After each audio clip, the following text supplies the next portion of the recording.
All right, the next muscle in our series is going to be teres minor. So in a previous video, we did teres major, which is a lat assister. Teres minor is part of the rotator cuff group and is an external rotator of the humerus in the glenoid fossa.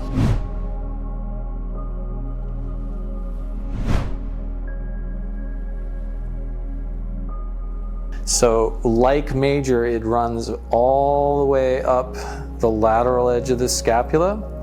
On some clients, it's going to be a little bit more behind major. On others, it might be in front. But in order to find it, what we want is to palpate for a thin vertical muscle here, which I think I'm on right now.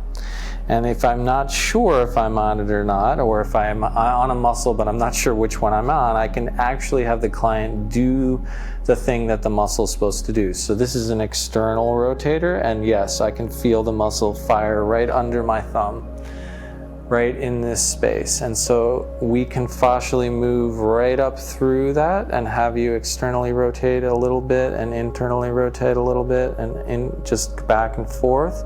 And I can feel the muscle sliding up and down through my fingers so that I know that I'm tracing just minor and not major. Great, thank you.